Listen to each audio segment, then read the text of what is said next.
Good afternoon, everybody. My name is Carlos Lapara, and today I'm going to be going over my top two pieces that I find to be not only influential but critical to today's modern art. The 19th century has a lot of diverse art to offer to today's society. In 2023, we owe it to ourselves to take a deeper look into the past and explore the influential works of art that helped shape today's landscape. A day spent roaming the halls of the Getty Museum in Los Angeles is a day spent diving into the past. The Getty Museum is home to many classic pieces of art history. A couple of those works that I believe to have the influence, impact, and elite application to stand the test of times are The Death of Virginia by Guillaume-Guillon Lethière and Portrait of the Marquise de Miramont ni Therese Fillon by Jacques-Joseph Tissot. The Death of Virginia by Guillaume-Guillon Lethière was created between the years of 1825 and 1828 and was exhibited in 1831 in a Paris salon. This painting at first glance depicts the people of Rome in an angry mob surrounding a stage in a town square reacting to a murderer lunging at his next victim with bright reds, deep shadows, and line work that highlights our main characters. Upon looking into exactly what Lethière was trying to convey, we need to look deeper into who Lethière was as a person. Born in Guadeloupe in the Caribbean islands as an illegitimate son of a white government official and a freed slave, later migrated to France in 1774, which led him to enrolling into the Academy of Académie Royale des Peintures et des Sculptures in Paris as a pupil of Gabriel Francais Doy. This is where a career in the education of arts begins to blossom for Lethière, and is how he spends a good portion of his life. An artist that made it a point to pass on the foundation to the next generation and those to follow while also displaying mastery conceptualism within his artwork. Lethière was not only an artist but a revolutionary. Many of Lethière's paintings were political and perpetrated neoclassical formulas well into the Romantic period. The world of politics is something that Lethière is fully immersed into, and this is apparent in The Death of Virginia.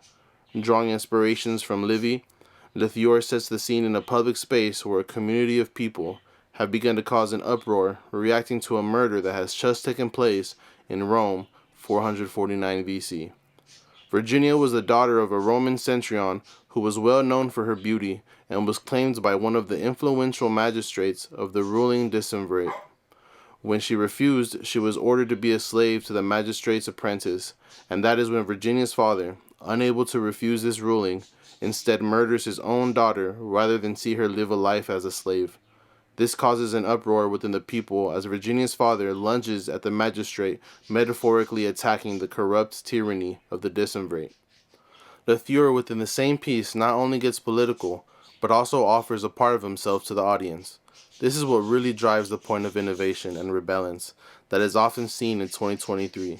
The metaphor of murdering one's own daughter in order to free her from a life of slavery is a concept that is all too real for Lethière, as he himself is the son of a black mother who lived as a slave. Lunging at his daughter's attackers that represent a corrupt system that has exhausted the citizens it rules over is something that we are all still a part of to this day, which points to the relevance of a painting that was done almost 200 years ago. Lethière is part of a community of artists that are striving to push forward, another being Jacques-Joseph Tissot, who forced the medium to new depths 38 years later.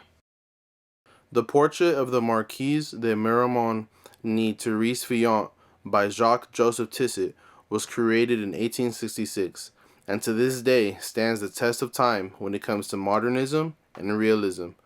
The portrait shows a young European woman with a fascination for Japanese culture dressed in a pink dress in what appears to be a 19th century dressing room.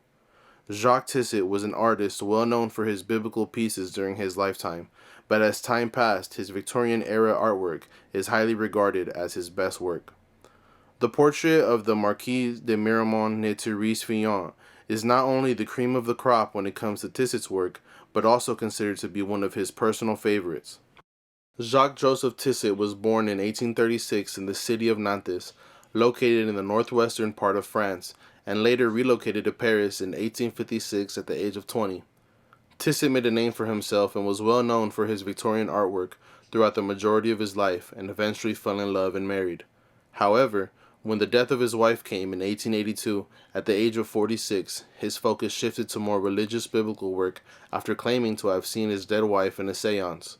Before his passing in 1902, he created 365 illustrations commemorating the life of Jesus Christ and also taking several trips to many holy lands during this time.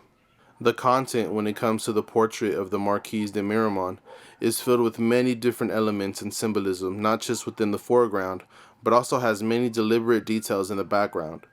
When first looking at this portrait, you are instantly taken back by the realistic approach to the garments and the woman's face. The garments suggest she is a woman of status over time, with intense line work on the gown within the creases giving the gown a relaxed, loose fit. Elite line work is also apparent when looking at the precision of the details layered into the woman's crucifix that hangs on her necklace in a way that gives an illusion of skewness. There are many hidden elements that have to do with the European fascination of Japanese culture at the time and are represented by the ceramics that sit behind her on her dresser.